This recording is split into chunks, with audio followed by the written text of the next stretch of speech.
I am Couch Coop and this is my Atomic Heart review. I cannot tell you how exciting it is to be in a section of a game that was actually in a trailer before the game came out. Wow, top marks there. This includes patch 1.05, which includes some frame rate fixes. Skill Up and ACG missed out on that one. Skill Up didn't like this game, maybe they forgot to send him that check. I made a little intro of the intro. This was one fun review to make.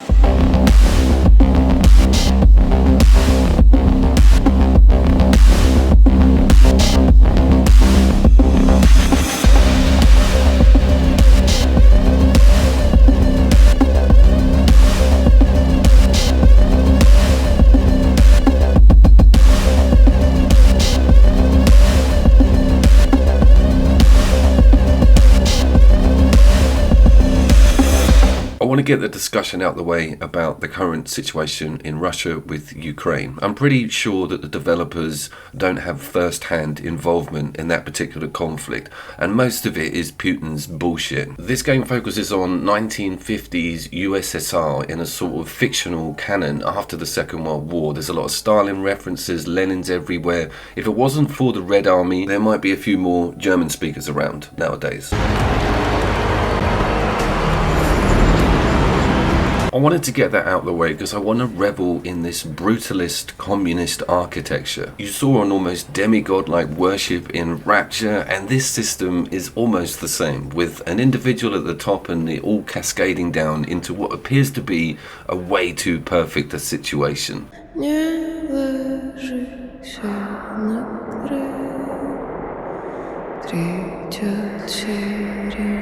I'm going to start with some references. Obviously the first one is Rapture and Bioshock. Every single reviewer, be it pen and paper or video, has rolled out that particular pairing. But as you can hear and see, the game has these very claustrophobic, quite dark corridor sections to it, especially in the front core, which we'll get to in a second. But it gives me fear vibes. Remember the first person shoot with the creepy little kid? There's a lot of that going on, with strange lullaby-like noises and quite passive sounds, strange things going on quite far down corridors out of your sight and vision. And there's also that excellent machines gone awry aspect where mundane tasked or built machines are actually turning into mobile human lawnmowers.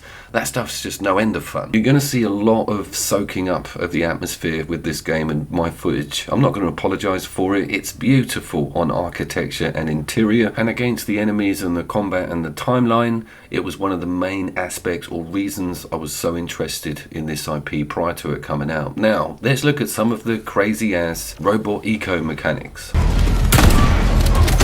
There are various echelons of alarm, as you can see in the top right hand side of the screen, but at this stage in the game, this isn't even the real alert. You're going to see that coming up, but it's still very fun to see how these smaller bots interact, buff enemies, repair things, and just are constantly attending to all the crap you've smashed up. It's so much fun messing around with it all.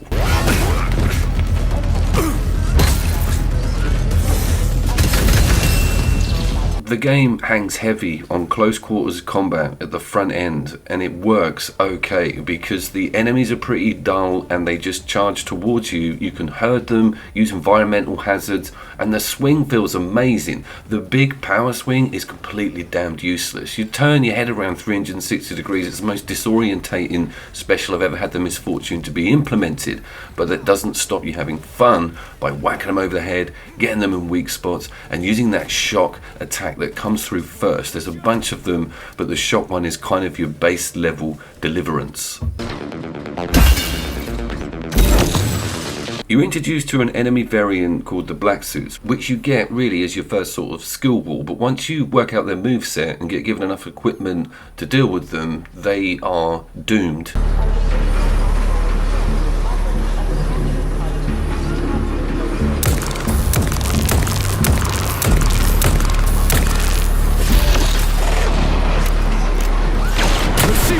Let's talk about equipment very quickly, and bullets are pretty damned sparse in that front quarter. It's promoted to use economic methods of killing things because you're going to want to save it, A, for the black suits, or B, if something really drastic happens to you. The more advanced weaponry and gadgets we'll get to, but I want to touch on very quickly is the music. Now, I haven't been this moved with a game's music since Bioshock and the Fallout 3, 4, and definitely New Vegas. It fits perfectly, they've gone to real effort, and it totally works.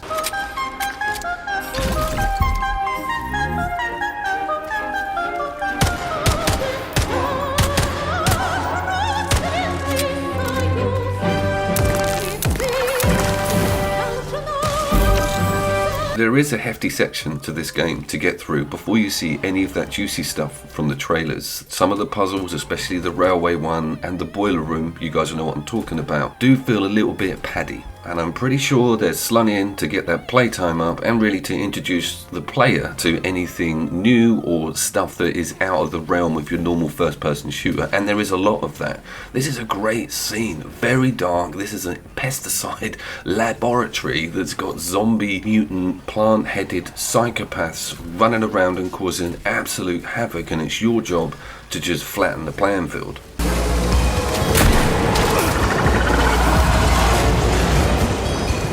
I wanted to make the point that if you're 2 to 3 hours in the game and you're like, this is really corridor railsy, I'm not enjoying, where are my choices, hang with it, because it pushes this a little bit too long as far as I'm concerned. But the fact that it was all held in this really macabre environment, factory, and you're getting loads of lore and seeing crazy machines everywhere, it kept me going. Which reminds me, against Callisto Protocol, there's loads of audio tapes in both games, but with this one you can listen to it whilst you're doing stuff. That allows you to really wallow in the lore and get yourself behind the subject matter.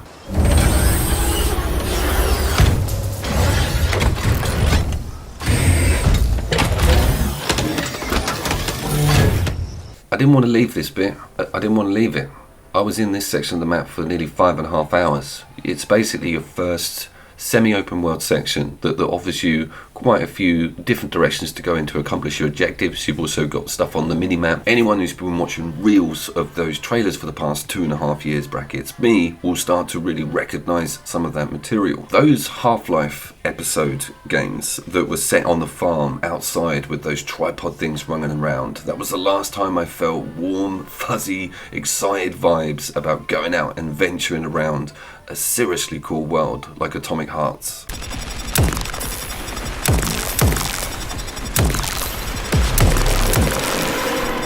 Alright, do you remember me talking about, yes I am on a controller by the way, keyboard and mouse users. When I was talking about that alarm system earlier, this is the alarm system, top right hand side. This is your real dad. This is where it really goes wrong for you if you keep pushing and keep raising the aggression level. It's bloody brilliant, and I was just lost in it for way too long.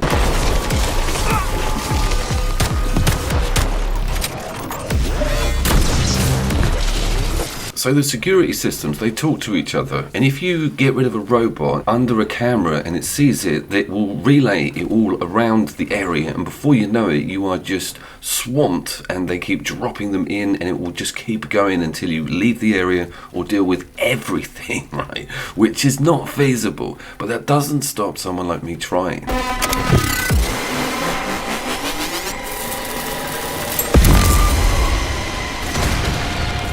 Everything's kind of quite handleable until you get more than one black suit and you sort of run out of electricity. This gun I'm using doesn't have a magazine, it's on a recharge, so if you start spamming it, you have to go to your expensive ammo or you have to go to close quarters, and that can go very wrong.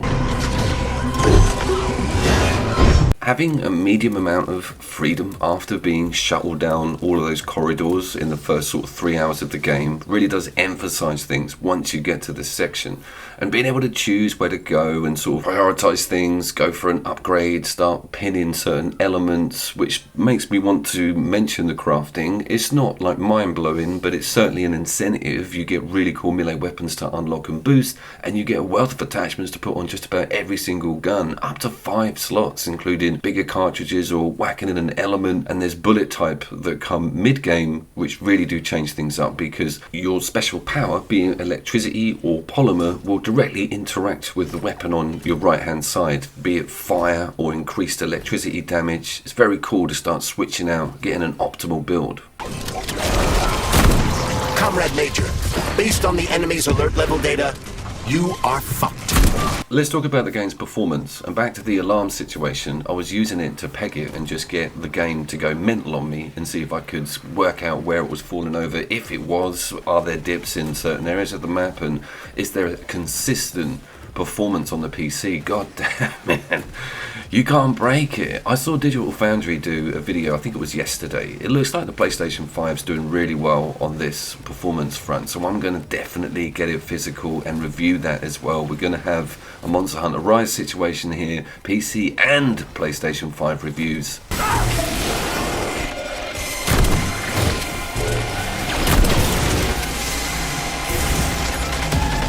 Just as I say that, it starts slipping down to 50 frames. I got it down to 45 frames per second, but that area is notorious, and I think every NPC in the video game itself was coming after me at that point. Now, look at this. Just a wandering around in the park, you've got your random little bit of retro Russian tech coming to scan you. Just further down the pedestrian footpath you can see one of the friendly robots, which reminds me I've only ever got one stealth kill in the whole game, but it's this leg amputation.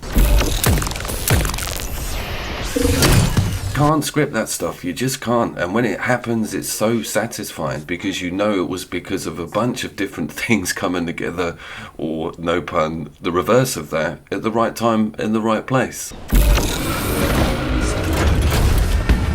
Shit, would you look at that? It's that thing again. Be careful. Hog 7 units are quite dangerous. Oh, come on. It's freaking adorable. Yeah, just watching this gives me a bit of PTSD, I won't lie. It is a hell of a wall. Thankfully, you've got an upgrade station within the arena, and it will save for you, so you're not doing any bullshit rigmarole. Who's the man?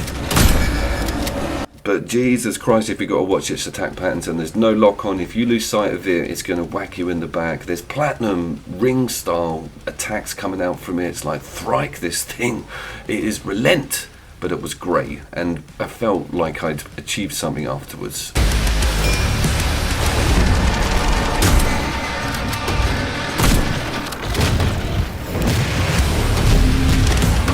Was that a civilian robot? For real, that thing. A civilian robot. Is the game doing anything wrong, Coop? Because, my God, so far, you're quite literally getting in bed with Mother Russia. It's got a very redundant QTE system on the close quarters combat, and what happens is sometimes it will glitch and you'll leave the situation, but the person you were fighting hasn't come out of their push the button animation. I did want to get footage of it, but it wasn't a huge thing. It happened twice, and really because I pulled out of the animation as it was happening. That brings me on to the protagonist's English dialogue. And there's Tereshkova's arm. Fuck that. There's no way I'm leaving that thing alive. Some of the unintentional hilarity that occurs because it's snapped together really quickly, or you'll push through a cutscene, is priceless. He's also a complete mind reader with the tutorials, like the glove will say something so patronisingly obvious. Video games do it all the time, and he'll reply with the most scathing F-bomb ever, and you just think, bro, you read my freaking mind. Look at this plant laboratory that we all saw in both of the trailers. I didn't think it was going to make it in. The crazy vacuum cleaners, the multi-tiered level, the whale statues just further down, and the fighting, the snappiness of that dodge. I've got it on double. We've got guys appearing with shields now. I'm really having to use my brain and switch out very quickly. It's so intense and satisfying. Crikey, this is the sweet spot for the game.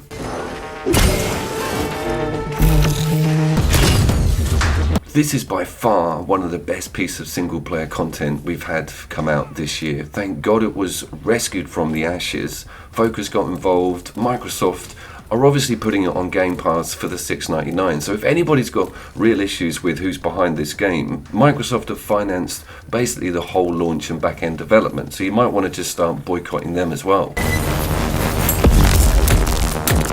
I've got Dead Space just round the corner remake review to hold up against Callisto Protocol, and then that will be followed by a PlayStation 5 review of this, and then I promise I'll get off the single player content and back on the couch for some co-op. See you there!